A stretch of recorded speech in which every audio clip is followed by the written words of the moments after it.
Թագուհի Ղազարյան։ Շնորհակալություն Տիկին Մաթևոսյան ներկայացնելու համար եւս մեկ անգամ շնորհավորում եմ ձեզ ծննդյան կապակցությամբ եւ հիշեցնում, որ դուք ներկայացնում եք խմբակցության անունից Տիկին Հովսեփյանի թեկնածությունը ու Պարոն Սարգսյան միշտ իմ հարցի ժամանակ հայտնումաց է։ Ու նաև խնդրում եմ այդ նկատառմամբ, երբ որ պարոն Աբրահամյան, պարոն Կարապետյան, ասում եք մի պատասխան, ինքը խմբակցության անունից ներկայացնում, դուք եկեք, դուք խոսեք խմբակցության անունից։ Եվ հիմա ձեր խմբակցության ղեկավարից մի մեջբերում անեմ։ Պարոն Նարեկ Կարապետյանը 2025 թվականի հոկտեմբերի 11-ին հայտարարել է, որ մեջբերում եմ ուղղակի, եթե Արևմուտքը Հայաստանի համար լուծի այն տնտեսական հարցերը, որը ժամանակին լուծել է օրինակ Չեխիայի, Սլովակիայի, Լեհաստանի համար, նստենք քննարկենք, այսօր Արևմուտքը ուղղակի մեզ գովազդ է ցույց տալիս, բայց տակը բան չկա։ Մյուս կողմից արդեն ավելի ուշ, երբ որ դուք հանձնաժողովը ընտրել էիք, դրսում ճապածուրույցի ժամանակ էլի ձեր խմբակցության ղեկավարը ասաց, որ կաշխատացնենք, կհամագործակցենք այդ տնտեսական ուղղությամբ Եվրամիության հետ, եւ ուզում եմ հասկանամ, այս ամիսների ընթացքում ինչ է փոխվել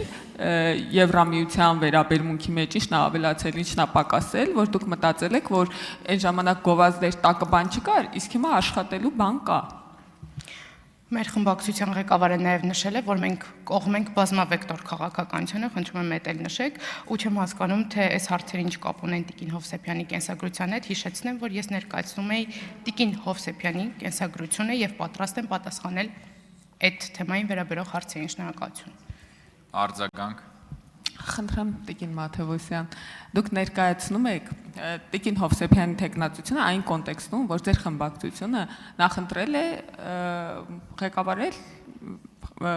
եվրոպական ինտեգրման մշտական հարցերի հանձնաժողովը եւ հետեւաբար նորմալ է, որ այդ հանձնաժողովի ընտրության վերաբերյալ ձեզ հարցեր են ուղղվում։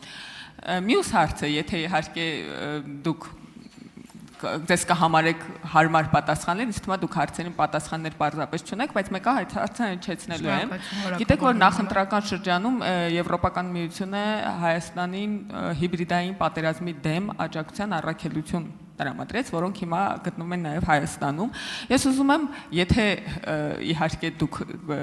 գիտեք պատասխանը, պատմեք, թե ինչպես է ձեր խմբակցություն պատրաստվում աշխատել այդ առաքելության հետ, որովհետև իմ տպավորությամբ կամ դուք կարող եք նկարագրել այդ ով էր հիբրիդային պատերազմ մղում Հայաստանի դեմ նախընտրական շրջանում։ Չեմ պատրաստվում ինչ-որ մեկին ապացուցել, ինչ գիտեմ, ինչ չգիտեմ, Տիկին Հովսեփյանը մի քիչ ավելի ուշ կպատասխանի ձեր հարցերին եւ խմբակցության դիրքորոշումը հանդես կգա խմբակցության դիրքորոշմամբ։ Հավանիչ տեսանյութը եւ բաժանորդագրվիչ նորությունները բաց չթողնելու համար